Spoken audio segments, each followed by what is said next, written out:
Assalamualaikum warahmatullahi wabarakatuh. Salam jumpa kembali dengan RBKJS Channel. Semoga teman-teman semua selalu dalam keadaan sehat walafiat, tak kurang suatu apapun, serta beraktivitas dengan lancar. Kali ini akan saya share bagaimana proses pekerjaan pemasangan stop kontak untuk outdoor.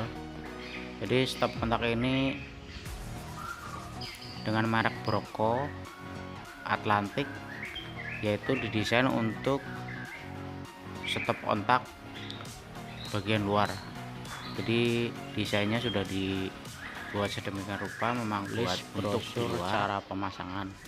Jadi kita bisa lihat. Kemudian stop kontak outdoor ini bisa kita pasang di beberapa atau di berbagai tempat, baik di beton ataupun di dinding kayu. Tentunya ada beberapa metode atau cara pemasangan. Nah, kali ini akan saya share proses pemasangan di outdoor, terutama pada dinding beton.